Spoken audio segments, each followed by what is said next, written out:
de saludarlo. Buenos días, gracias Eduardo, gracias amigos de la Mesa de Diálogo, buenos días con todos los oyentes y quienes nos siguen por Hino 29. El mundo ayer le rindió tributo al más grande, sí, al rey. Quizás el futbolista más completo de todos, porque como hay momentos, hay contextos históricos, pero si tú te acuerdas, por los videos que hemos visto, con los cuales crecimos, porque su nombre creció con nosotros. Cuando tú eras niño, tú ya sabías que era Edson Arantes do Nascimento Pelé. Es el tema que pateaba con la izquierda, con la derecha, cabeceaba, o sea, era integral como futbolista, ¿no? Entonces, sí, yo creo, y voy a utilizar una palabra que te escuché, él le puso magia al fútbol. Y creo que su trascendencia, más allá del tricampeonato y lo que ustedes muy bien han señalado, la incorporación del fútbol, en este caso el soccer a Estados Unidos, etcétera, es que con él y después de él, es que el fútbol toma esa combinación entre pasión y alegría, que eso es lo que hace un fenómeno mundial. Eso es lo que hace que muchísimas personas, miles de millones de personas, hayan visto el último mundial. Que consiste esa tensión, esa combinación, esa conjugación entre la alegría de ver a esta gente realizada, esta gente casi siempre de origen humilde, que toca el cielo en la tierra, dándole alegría, dándole satisfacción y que genera esta pasión, porque el fútbol al final de cuentas es una pasión, es una actitud ante la vida, por así decirlo. Todo eso se lo debemos, porque veo grandes jugadores en la historia, pero él es el que marca el derrotero, por así decir, por eso es el Rey Pelé. Y hay algo que quiero yo recalcar, nunca tomó bandería política. Todos los presidentes de todas las tendencias y de todo el mundo querían estar a su lado. Y él no tomaba partido por nada, porque lo suyo era el deporte. Mira qué anécdota que acabas de comentar. Efectivamente le ofrecieron todos los ministerios que pueden sido, y en algún momento lo criticaron al Rey Pelé, porque recuerda que en su momento de mayor apogeo en el tricampeonato, Brasil vio una dictadura militar. Sí, sí. Él consideraba, con estas formas muy propias de la alta diplomacia, que su mejor contribución era siendo el mejor futbolista y haciendo que la gente admire el deporte, que no caiga en vicios, que la gente pueda superarse, pero inclusive a su manera no directa contribuyó al tema de no conciliación de la dictadura, pero mucha gente lo quiso pasear. Si tú ves y te gusta, hay unos documentales donde sale cuando él regresa a Brasil, como los dictadores, el momento que es una vieja práctica, lastimosamente la política, lo querían pues llevar a plan alto y todo lo demás para usarlo. Y él hasta cierto punto, él sabía que se debía a la gente. O sea, ni los apoyó, pero tampoco se dejaba utilizar. Ojo con hay que entender todo siempre en la línea histórica, porque es muy fácil verlo ahora. El momento histórico. Pero hay que entender una dictadura cruenta. Dictadura cruenta la de Brasil. Mató gente, estuvo Lula preso también. Y hay un parangón con lo que acaba de hacer la selección argentina con Fernández. No le fueron pues a la casa, Rosada. Y les dijeron desclasados, les dijeron que eran desclasados. No le fueron nomás, fueron con la gente. Claro, esto es más bravo porque era una dictadura. Es una dictadura. Es una dictadura cruentadura. Si tampoco no ibas, estábamos en un régimen de facto, ¿no? Claro. Esto hay que entenderlo, pero la alegría, las satisfacciones, al final de cuentas, la idolatría, que eso es un fenómeno, eso no está escrito, eso no está en el mundo del deber ser, gira en torno al Rey Pelé. Y un hecho curioso, termina opacando el cambio de mando. La muerte de Pelé termina opacando el y más porque ha sido un proceso donde vemos el tema familiar, donde hemos que se han ido preparando hasta cierto punto el tema, una serie de homenajes en vida. Recordemos la actuación de Brasil en uno de los partidos del Mundial, lo que ha hecho el Santos, o sea, para que él en sus últimos días siente ese calor, siente ese cariño del mundo. Desde Brasil, su cuna, su casa, pero desde el mundo, al final de cuentas, porque ayer el mundo se paralizó con la noticia de Pelé. Esa es la palabra. Llega tanto que me decían los chicos ahorita, me pasan que la NASA despide Pelé con la imagen de una constelación auriverde con los colores de Brasil. Miren ustedes, ¿no? La NASA, o sea, fue una cosa realmente que el mundo lo ha sentido. Digo, el más universal. Sí, señor. Sí, sin duda. Así que paz descanse, este caballerazo, este extraordinario maestro de la pelota, este mago de la pelota, embajador de la educación, de haber venido de abajo y no subírsele a la cabeza la fama, y un verdadero hombre que se autocultivó como embajador del FIFA, precursor del fútbol en un país donde no gustaba el fútbol. La verdad que tiene muchos méritos estos narantes, que Dios lo tenga en su gloria. No sé si ustedes vieron la entrevista que le hace Pelé a Alberto Spencer. Vi un pedacito. Sí. Es muy buena. Créelo que es una joya. Que era época de en que parte y parte. Acuérdate que el mayor goleador de la Copa Libertadores ha sido Alberto Spencer. Y es que Pelé lo reconoce en esa entrevista. Por eso digo, es maravillosa esa entrevista. Y no hay otro jugador, con todo el respeto a Antonio Valencia, por ejemplo, que es un gran jugador, de Caviedes en su momento, que fue o alguno más que se me pueda escapar, no hay aún un jugador de nivel de Alberto Spencer, de esa dimensión. Jugaba en la selección uruguaya también, por supuesto. Jugaba en Ecuador. Pero, ¿sabes tú la trascendencia de Spencer? ¿Sabes cómo se llama el título que le entregan al goleador de la Copa Libertadores? Ahora es la Conmebol. Alberto Spencer Herrera. Ese es el título. Ese es el trofeo que se lleva el goleador de la Conmebol. La Conmebol hace unas semanas lo hizo público, vi en las redes sociales. Sí. Pero te cuento algo, Henry, ya lleva hace mucho tiempo eso. Sí, lleva hace mucho mucho tiempo. Sí. Bueno. Muy bien. Ok, dejamos al rey tranquilo y vamos a conversar de otra cosa. Deberíamos dedicarnos a hablar de... El rey nos va a dejar tranquilo. El rey nos va a dejar tranquila. Así que, Henry, se acaba el año. Podríamos quizás hacer un recuento de lo que ha pasado, pero creo que eso lo vamos a dejar para el programa del 31, que está a las 9 de la mañana y a las 3 de la tarde. Escúchenos, son 3 horas de lo mejor, las mejores 99 del año, y luego lo mejor del diálogo, que son de las mejores entrevistas en el año. Más bien, yo quería llevar esto a un, pensémoslo así, ¿no? Cuando hemos hablado de la consulta popular, hablamos de la consulta popular y de la consulta popular, pero ¿qué pasa? Por ejemplo, ya hemos visto cifras, cosas, las hemos comentado, en el tema del Consejo de Participación Ciudadana, que gana la pregunta que el Consejo se le quitan sus funciones. ¿Qué es lo que viene de allí? ¿Qué viene? Porque eso no va a ser inmediato, tiene todo un procedimiento, Henry. Sí, efectivamente, desde estos micrófonos hemos apoyado el concepto siempre válido de los ejercicios de la democracia directa, donde el pueblo con su voto promueve las reformas, promueve las enmiendas a la Constitución o a las leyes. O sea, eso como ejercicio nunca podrá ser negativo. No ha de ser que preguntar al pueblo es bueno cuando lo hacen los que nos gustan y ha de ser malo cuando lo hacen los que no nos gustan. Las consultas son útiles cuando preguntan lo que a mí me da la gana y son inútiles cuando preguntan lo que a otros quieren. Entonces, uno tiene la obligación de concientizar, de leer, ¿me explico?, para actuar con responsabilidad y, si es el caso, votar no, por un fundamento, por una razón de ser, por una motivación, no solamente por la calentura de las sábanas.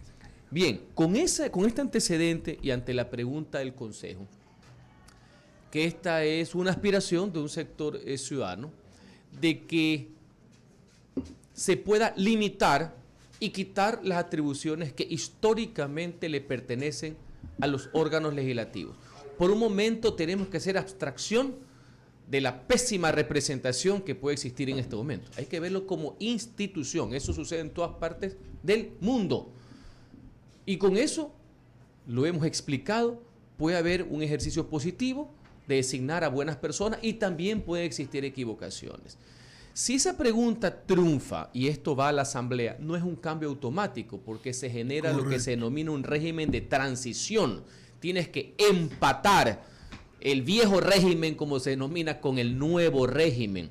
Y entre los anexos que tiene la consulta podemos encontrar que, por ejemplo, las autoridades que ya se encuentran designadas por un periodo fijo se mantienen. No es como andan diciendo algunas personas por ahí y algunos candidatos del Consejo de Participación, que una vez más que el Ejecutivo del presidente. No, yo les voy a poner un ejemplo. Los mandatos que tiene la Fiscalía General son de 6 años, sí, no tiene nada que ver con esto. El de la Procuradora General del Estado recientemente nombrado. Los que sí entran en un momento de seguir en una subrogación hasta que el nuevo principio constitucional y las leyes que implementan esos principios que el Ejecutivo tiene que presentar y que la Asamblea tiene 180 días para tramitar, entre otras cosas, esos son los que quedan encargados, los que todavía los concursos no han avanzado. Pero las personas que ya tienen su designación y su periodo fijo cumplen el mandato que tienen. No es que todo vuelva a foja cero. Esto para mí es importante porque hay mucho ruido alrededor de este tema de una supuesta consolidación del tema del Ejecutivo. Y yo por un momento quisiera que el ciudadano en esta reflexión que debe tomar, más allá de que piense en el actual presidente, en el anterior presidente, el que estuvo antes, tú no tienes que verlo, Ejecutivo, el representante de los ciudadanos, por quien tú eliges presidente, igual que los congresistas.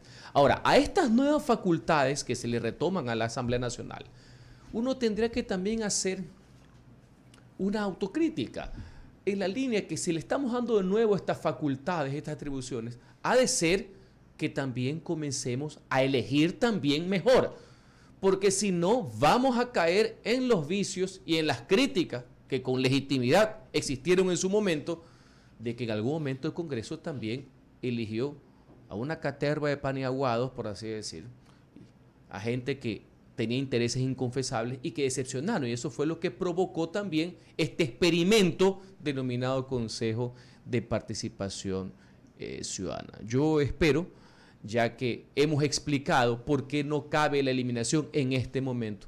Mucha gente, Eduardo, se pregunta por qué a veces la consulta no es tan trascendente como la gente quisiera. Y recordemos que vía enmienda, que es un cambio de menor envergadura, a la sola firma del presidente de la República, con control de la Corte Constitucional, no se pueden hacer todos los cambios que se quisiera, porque eso se llama es una reforma parcial de la Constitución, tiene otros procedimientos, tiene otras intervenciones, tú lo viviste, conoces el tema, involucra a una Asamblea Nacional que evidentemente no está en esa línea, involucra otro tipo de procedimientos que el presidente no lo puede hacer a su sola firma, ni este ni cualquiera, por eso se llama enmienda y no reforma. Eso en cuanto al tema del Consejo de Participación. Creo que queda claro, no va a ser inmediato y muchos temas más todavía tienen que tratarse cuerpos, ponerse de acuerdo en los mismos, muchos van a la Asamblea. No es un tema sencillo. Aunque no van a poder desobedecer al pueblo. Exacto. El pueblo ya da una disposición, da una orden, es el voto, es el mandato. Y lo que hay que hacer vía las leyes que están por debajo de la Constitución es el tema de las precisiones, porque recordemos que este tema de las atribuciones que pasen, reforma, ley de participación ciudadana, ley del Consejo de Participación, ley orgánica de la función legislativa, tienes que poner de nuevo todas esas características, pero el principio, el concepto jurídico como tal, ya está impregnado en la Constitución y lo más importante, es con el aval del pueblo ecuatoriano.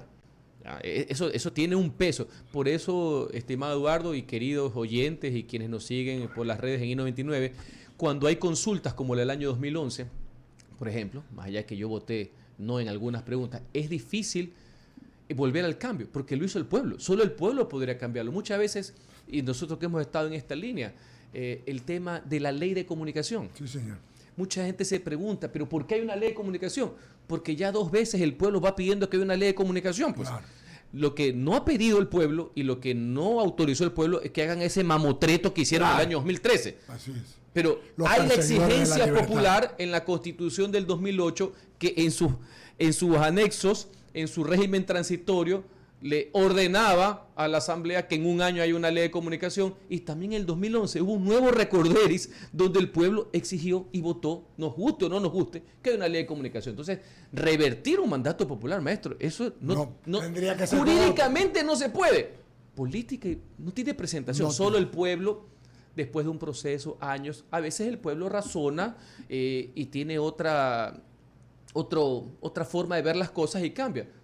Producto de aquello es que el pueblo ecuatoriano, desde el retorno a la democracia, ha votado indistintamente en temas de reelecciones. Sí, señor. Por poner un ejemplo, cada cierto tiempo el electorado tiene otra visión al respecto de las reelecciones. Así mismo es. Pero es el pueblo al final de cuentas. ¿Ah? Señor.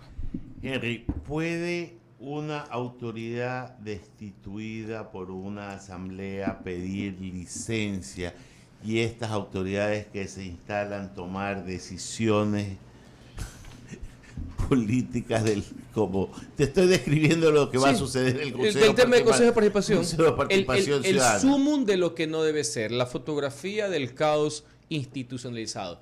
Y como no hay salidas perfectas, Buena es. como no hay salidas perfectas, y lo hemos conversado a lo largo de estos meses aquí, para mí una de las salidas de frente es votar por el sí en esa pregunta, para que a partir de febrero se le ponga un coto. Alguna gente, y he escuchado algunos candidatos al Consejo de Participación, dice, pero ¿cómo es esto? Dicen, yo soy candidato, al mismo tiempo me están preguntando si las funciones por las cuales me estoy lanzando van a ser las mías. Bueno, es el pueblo el que tiene que determinar el tema. Te quiero poner en el embrollo, porque yo quiero ver el embrollo. Hay unas autoridades destituidas que están yendo a la reelección. Se están principalizando a unos suplentes. El hacer un acto de pedir una licencia es un reconocimiento de que están en funciones, porque una autoridad destituida no puede pedir licencia. Pero al instalarse las nuevas autoridades es un consejo, entre comillas, distinto, no diferente. Correcto. Distinto de sus miembros. Porque inclusive los que ganen, si es que la pregunta también pierde, entran en posesión es en mayo, los que van a ser elegidos en febrero. Entonces, ¿qué pasó con estas personas que están destituidas, pero que están revividas por una acción de protección sobre un acto legislativo que no tiene lógica alguna, al mismo tiempo en ejercicio de sus atribuciones usan una licencia obligatoria por los 45 días de la campaña, como los candidatos que hemos visto a la reelección de concejales, alcaldes, etcétera? Y hay unas personas que reemplazan y ejercen actos jurídicos como suplentes, que los han llamado al suplente, Del suplente. el suplente, del suplente, etcétera. ¿Qué pasa con esos actos? Entonces, es toda una vorágine de inconstitucionalidades, ¿ya? No, pero es que viene, si los consejeros que están reemplazando a los titulares defenestrados comienzan a hacer actos administrativos, ¿cuál va a ser la reacción política de la Asamblea? Porque pese a ser diferente... febrero, sí, es una buena... Estás poniendo un escenario interesante. En este choque de trenes, lo lógico fuera que hasta por delicadeza, más allá que es difícil a veces ver esto no en pida política, peras al olmo. es hasta por lógica en estos 40 días, 40 y pico, o sea, enero, paremos las cosas. Sin embargo, hay toda una tendencia de apurar, no irán a apurar, sino cumplir con la ley en cuanto al tema de los procedimientos básicamente de la Contraloría, que es la joya de la corona para todos, sin excepción alguna. Y otros que mejor es no involucrarse porque puede haber repercusiones de los actos, unos administrativos interpartes y otros generales, de efectos generales como los que estás planteando tú, y nadie quiere verse metido en ese embrollo. Es que ahí tú has puesto una ecuación interesante que hay que tenerla ahí. Es un escenario que está ahí. Que puede se pasar. va a dar. Porque la prudencia o la delicadeza de los nominados no va a ser tal. Porque hay un superintendente de bancos en el limbo, designado por una autoridad no reconocida por una o por otra autoridad, pero que debe en algún momento subsanarse. Podrá subsanarse con el nuevo Consejo de Participación Ciudadana para que la Asamblea pueda posesionarlo. Sí, y más durante todo el mes de enero, y más con la calentura propia de una campaña electoral, más cuando los destituidos o no y los otros están con licencia, no todos, pero creo que son 4 que han pedido hacer uso de esta facultad para poder ser candidatos nuevamente. El tema de esta dicotomía que existe de que los consejeros de participación no pueden hacer campaña como tal. Entonces, ¿cómo quieres que lo conozcan? Los envías a las reglas del mundo político sin ser políticos. Por eso es que a las finales... Los metes a la arena romana con las manos atadas. Exactamente. Entonces, por eso vienen estos auspicios directos o indirectos, colores o no colores, para que los grupos políticos que supuestamente no deberían controlen. Entonces pasan a ser políticos que se disfrazan de ciudadanos. Por eso, entre otras cosas, para no entrar en calendas griegas y disquisiciones jurídicas, constitucionales y etcétera, La lógica es que esto sea transparente y que el órgano político por excelencia, aquí y en todas partes del mundo, que son los congresos, los senados, las cámaras, ponle el nombre que tú quieras, asamblea, sean que de frente tomen esta decisión. Y siempre será mejor, ya que a algunos les preocupa el tema numérico de la representatividad, que sean 70 a que sean 4, ¿no? Por supuesto, siempre déjeme darle la bienvenida, le iba a dar la bienvenida, pero ya se paró, mi compañero talentoso, elegante. La verdad, lo más importante que tiene la televisión ecuatoriana después de don Alfonso, segundo récord Guinness, que nos ha venido a acompañar el día de hoy. Vea, lo más grande de televisión, licenciado Javier Segarra y Torres. Bienvenido. Ahí le va dando. Sí, No, mire esa elegancia, sí. digna de Pierre Cardin. Ya lo que te trató de decir que eras compañero del Jardín de Infantes de don Alfonso. Eso es lo que te está diciendo. Siempre Vieron las musetas juntos. Siempre apunta así. Pero bueno, buen día, ¿cómo les va? ¿Cómo andan? Aquí estamos. Lo ofreció ayer el licenciado. Sí, Qué aquí bueno estamos. que venga a equilibrar. Sí, esta mesa. equilibrar. ¿Qué hay? ¿Desequilibrio aquí? Por allá. Lo que pasa es que vi ayer Mucho una... peso. Vi ayer Eso. Por ese lado falta una tapilla, tienes que poner. una La pilla, está tapilla. hablando mal de usted, abogado, que tiene... Esos términos se usaban cuando uno iba a los salones a beber. Claro, este es un bebedor Este es un con su bebedor. itinerario. No. Pasa que ayer vi una foto del rey Pelé Ya. con el rey Eduardo Mendoza. No, yo vi una foto de Eduardo y no sabía quién era el que estaba al lado. O sea, pues, Ah, me no preguntaron, sabía. sí, yo dije, No, Eduardo, no. ¿con quién está? Qué barbaridad. Ah. Yeah. Ahí está. Ahí mira. está. Ahí está. Esa ahí es la está. foto. Ah, vea. Bárbaro. Black and white. Sí, Qué bestia. ¿Qué dice? linda foto. Nada, todo Eduardo, en usted orden. sacó una Mastercard ilimitada después de esa foto en ese momento. Como 10 años hasta sacar. Como decía un amigo, murió ¿cómo es el nombre? Edson Galante. Edson Galante. Don Nacimiento. Don Nacimiento, pero no murió la leyenda. No. Nace la leyenda. Nace la Tenía leyenda. una Es vivienda, impresionante. era una leyenda viviente. A eso es lo que voy. No nace ninguna leyenda porque él ya en vida era leyenda. Increíble, ¿no? Simplemente sube al... Y lo que decía Eduardo en su momento, lo de la NASA, ¿no? O sea, hasta dónde llega la idolatría de un futbolista como Pelé, que La universalidad del Que hombre. él en Impresionante. Estados Unidos comenzó eso. Claro. Desde ahí, ese país está en todos los mundiales, juega copas. a partir de la idea se creó Dele o se con- comenzó a sentir más el fútbol normal. Sí, Vea. muy bien. ¿Qué Nada, dijeron? Sí, todo bien. Y a propósito de lo que hablaba, de lo que estábamos comentando de la libertad de expresión, para volver al tema. La ley esta de comunicación, y yo en algún momento, Henry, veía en un episodio de la historia, la posesión de John F. Kennedy es un discurso que es lo que en verdad llega. Y él habla y le pide a los medios al iniciar su gestión de que no oculten nada de lo que pasa en su administración. Lo único que se solicita, y les decía John F. Kennedy, es que por favor sean objetivos, que por favor no dimensionen ni maximicen sin antes haber contrastado la información. Es lo único que les pedía a los medios de comunicación, Kennedy. Y la otra, la primera enmienda de la Constitución de los Estados Unidos consagra la libertad de expresión, que eso ni siquiera se admite a debate, eso no se toca.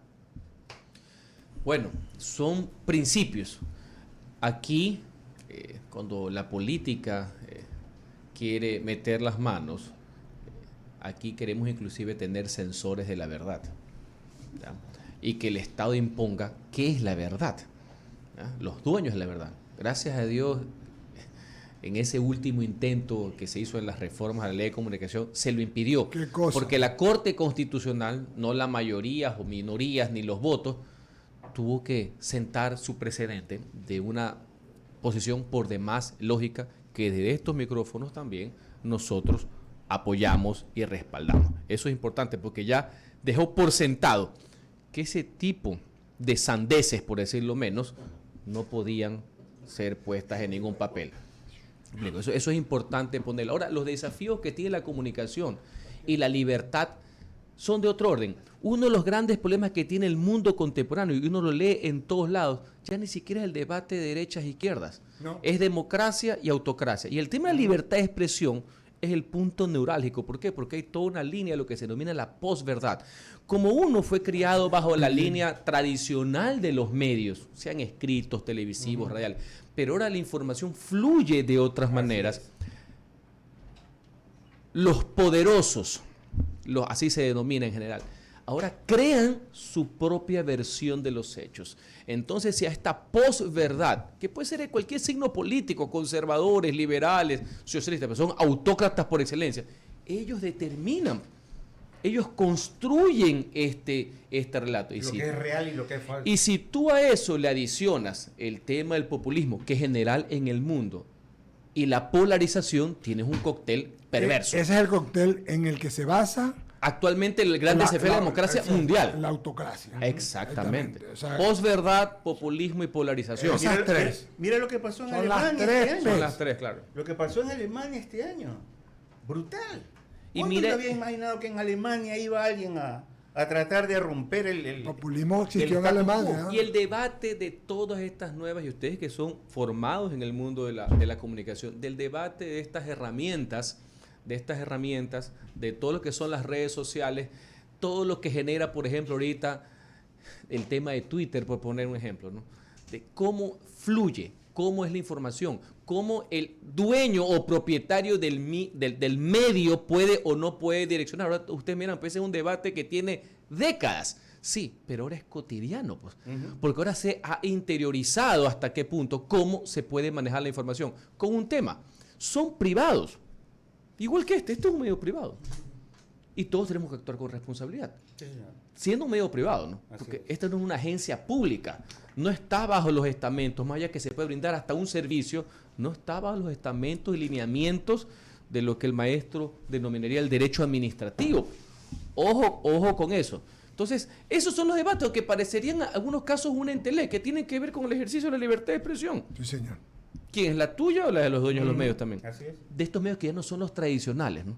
Entonces, ojo, ahí les dejo también... Y solo para pasarle a Javier, hoy las cosas han cambiado tanto que como hay tantas posibilidades de, por ejemplo, nosotros que estamos en las plataformas de Radio I99, en I99 TV y en CN Play, en que ya tú vas a tener espacios para la gente que a ti te escuche, es decir, la que piense como tú, porque eso viene. Entonces, por ejemplo, en los Estados Unidos, la cadena Fox la escuchan los republicanos. Básicamente republicanos. CNN la escuchan básicamente Los demócratas. demócratas, así es. Y así, ¿no? Todavía CBC y NBC se mantienen. Y Eduardo, allí, y lo más pero eso se va. importante de esto, porque en todos hay errores, aciertos, es que ellos no esconden eso. No, ya es frontal. Pero tiene años. El Washington Post, que es, imagínate, un medio que ha marcado trayectoria en el periodismo, Bueno. siempre ha tenido, el tema del Watergate, siempre ha tenido una tendencia en líneas generales pro-demócrata, que lo cual no significa Que cheque sea en blanco nada. Así es. ni licencia. Ahora el Washington Post le pertenece a uno de los hombres más ricos del mundo. Así Jeff es. Bezos compró el Washington Post, pero él no dirige el Washington Post. Ojo con ese, lo dirigen los profesionales, los medios. Él es el accionista, lo compró, pero él no anda como juguete nuevo como el otro señor que compró Twitter, ¿no? Lo mismo Porque pasa tú puedes ser propietario y no necesariamente administrador, ¿no? Lo Ojo mismo con ese pasa tema. con el país de España y ABC. El uno es republicano, el uno es conservador y el otro no. Javier Segarra Torres. Y la verdad que, buenos días, doctor Cucaló. Amigo, La verdad qué gusto, que Fernando. esta revolución de la comunicación en muchos países ha sido distorsionada y aprovechada para sacar justamente ventaja desde el punto de vista político, y entonces ahí se ha perdido un poco esa credibilidad de la que siempre hemos hablado aquellos que hemos estado en medios de comunicación tradicionales y que nos hemos ido acostumbrando a esta revolución tecnológica, con el riesgo, eso sí, de que cualquiera puede hablar cualquier cosa, y ese es un peligro para la democracia, no solamente para la libertad Correcto. de expresión, para la democracia, y prueba de ello están los ejemplos en diferentes países del mundo, ¿no? Prueba de aquello es quién genera la información y cuál es la vía, La vía. por la cual pasa la información. Porque mucha gente te dice, no, es que lo leí en Facebook. No, Facebook es la vía. ¿Ya? Pero no es que Facebook dice, sino la persona. Pero aún así, como las plataformas, estos grandes medios que son masivos, tienen una grave incidencia en factores de estabilidad, inclusive democrática, es que no sé si ustedes se han percatado, el señor Zuckerberg, ahora director de Meta, etc., va cada rato al Senado y al Congreso norteamericano. Lo llaman como si fuera funcionario público. ¿Por qué? Porque de todos los partidos están preocupados, bueno, señores, y o sea que tú tienes el control sobre esto, tienes el control prácticamente sobre la sociedad. Claro. Para que veas lo grave y la connotación que puede tener. Y uno de los problemas que más llama la atención y que nosotros hemos vivido en menor escala, y ojalá jamás supere esa escala. Imagínate cómo hubiéramos visto las revueltas del año 97, que uno dependía del noticiero, si hubiéramos tenido los aparatos de teléfonos inteligentes, lo que pasó el 6 de enero, que acaba de salir el informe de Estados Unidos. Cómo esas noticias, no noticias que venían de medios, cómo los actores profundizaban a través de estas plataformas y la gente no entendía la información y pensaban, mucha gente que fue ahí y que cometieron un delito, no creas que pensaban que estaban haciendo un acto criminal. Ellos también creían, a su manera, que estaban defendiendo la democracia y no que los estaban utilizando para la desestabilización. O sea, para que veas cómo es de trascendente las vías, la herramienta y quién tiene el mensaje. Claro que es fundamental en ese sentido tener esa valoración lógica, pero uno se pone a pensar también y dice, bueno, este mundo cambió en la comunicación, cambió en la percepción, cambió en la decisión que pueda tomar en determinado momento incluso algún líder político. Y el Ecuador lo vivió. Así es. Y muchos otros países también lo han estado viviendo.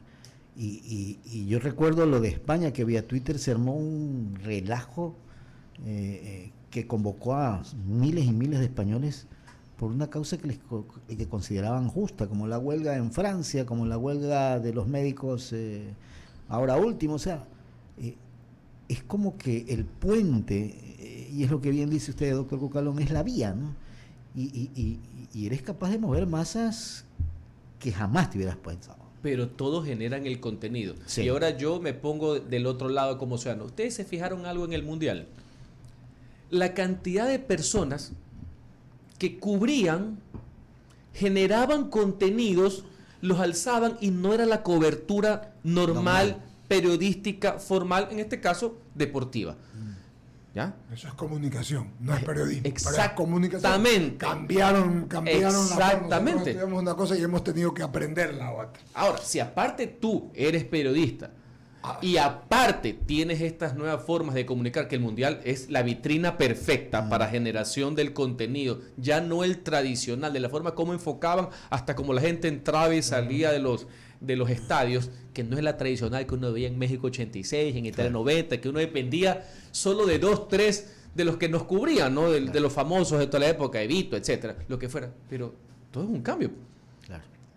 Es el poder que se tiene. Y en el caso nuestro, cuando íbamos a las coberturas de cumbres presidenciales iberoamericanas, teníamos que ir a los países donde se desarrollaba la cumbre. Allá. Claro. Pero hoy en día, con un clic, tienes esa imagen. Entonces, te has ahorrado tiempo, te ahorras dinero y te ahorras inclusive la logística y la rapidez con la que tienes. Claro. La conexión hoy, en nuestro país, cuando hay una actividad del presidente, lejanas a Quito, que se va, qué sé yo, a una ceremonia, pero por ejemplo, a una ceremonia de las Fuerzas Armadas, que está lejos de Quito. Exactamente. Entonces, ñaño, mándame el link. ¿Aló? Ya está. El recurso, logística. Ya está. Entonces es rápido. Y por eso nada más, es que yo digo, y me reitero, y lo he dicho a través de estos años, que la libertad de expresión no es como los perseguidores de la libertad quisieron presentarla, como un derecho público, como que fuera la luz, como que si fuera pagar el agua. Es un derecho humano, por lo que estás diciendo. Cualquiera coge su teléfono y hace una información. Es un derecho humano. Y entonces, sencillamente, lo que pasa es que yo no me olvido. Yo siempre me acuerdo de eso, don Henry. Y usted se acuerda también. Sí, hay gente que tiene memoria corta.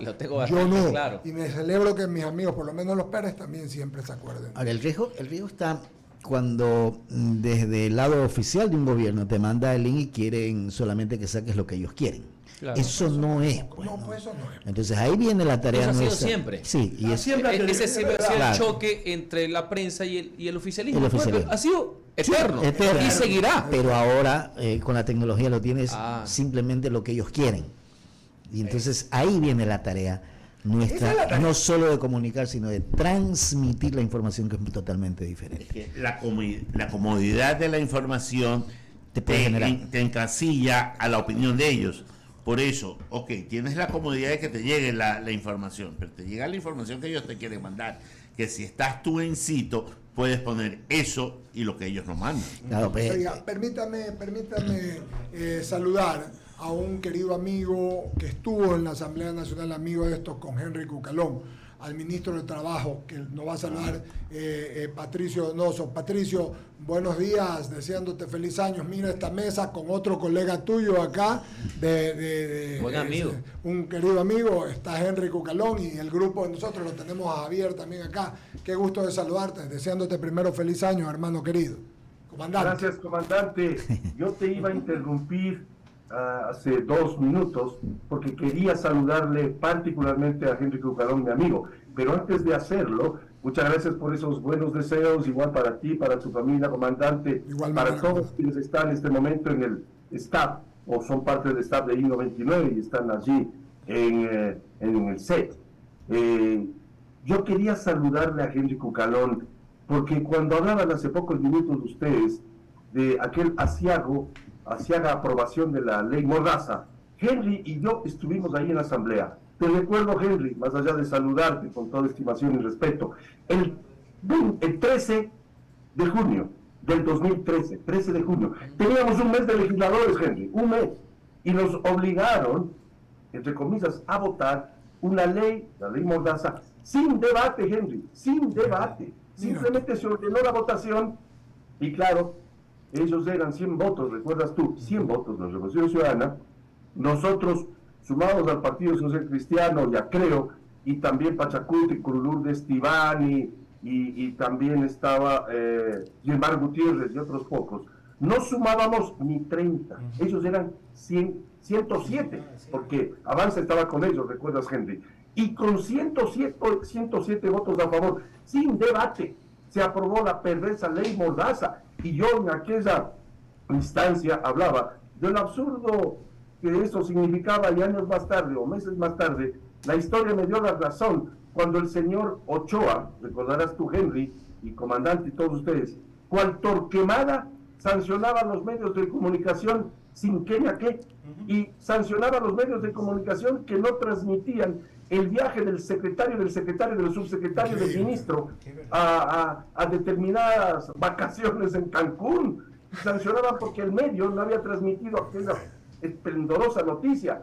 Sin embargo, todo lo que la oposición decía, y Henry y yo estábamos allí, por supuesto, eso pasaba desapercibido. Esa fue la ley Mordaza, perversa, con el señor Ochoa, cual Torquemada, repito, sancionando a todo el mundo. Y ahí me acordaba de Henry, porque Henry estaba 2 filas atrás de mi curul y conversábamos permanentemente y decíamos, es que esto es inaudito, si en cualquier país del mundo se viese esto, el señor Ripley volviese a vivir, resucitase al ver tamaña barbaridad.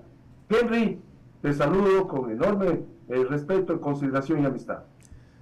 Gracias, Patricio, por tus palabras y todo el éxito en tu faceta ministerial por el bien del país. Y efectivamente, ya para cerrar esto, el corsis y recorsis de la historia, porque lo que acaba de comentar el señor ministro de Trabajo se dio en la primera legislatura. En la segunda, eliminamos la parte neurálgica negativa de la ley con el señor ministro y lo censuramos y lo destituimos al señor Ochoa. A quien previamente destituimos nosotros. Exactamente. O sea ahí lo sonamos. Lo sonamos. Y tampoco podemos olvidar las famosas enmiendas. Yo lo digo, cuando se persiguió a las libertades y cuando se convirtió a los medios de comunicación no en un derecho humano, sino sencillamente en actividades públicas, ¿no? Servicio público. No Así se es. puede olvidar la gente eso. Nadie puede olvidar. No se la pueden sacar. Nosotros no nos olvidamos. Querido amigo, agradecerte tus Gracias. agradecerte, Henry Cucalón, el tiempo, Javier, Ramiro. Feliz año para todos. él es Gracias. Igualmente, Henry. nuestro compañero de trabajo todos los jueves. Hoy está en viernes porque ayer estuvimos Sí, con algunas estuvo cosas. Y mañana también estaré. Sí. Mañana sábado. Sí, señores. No sé. Feliz año, Henry. Es que- Ya que te despides, feliz año. Igual, Es, gracias. que es fin de año en el mundo. Venga. Diga usted, abogado Mendoza. No, Dígalo usted. ya me vacilaron muchos años con eso. Patricio, comandante, es que una vez, hace algunos años, estaba trabajando aquí, imagínate, Andrés Seminario era nuestro compañero de trabajo, y yo dije, 25 de diciembre es Navidad en todo el mundo, y con eso me han dado palos 10 años al aire con ese comentario. ¿Se imagina, comandante? Pero es que usted se presta para eso. Usted se presta Bueno, para ya, pues, eso, hombre, pues, sabe. abogado, ¿no? Patricio, regresamos enseguida. Vamos un segundito para conversar contigo de lo que va a ser el año, de lo que fue el tema y lo que viene este año en el trabajo. Pero quería que saludaras con Henry. Nos ha pasado un par de veces lo mismo con Roberto Gómez y una legisladora que estuvo con ustedes el otro día. Así que enhorabuena. Vamos al corte y regresamos. No te vayas, Patricio.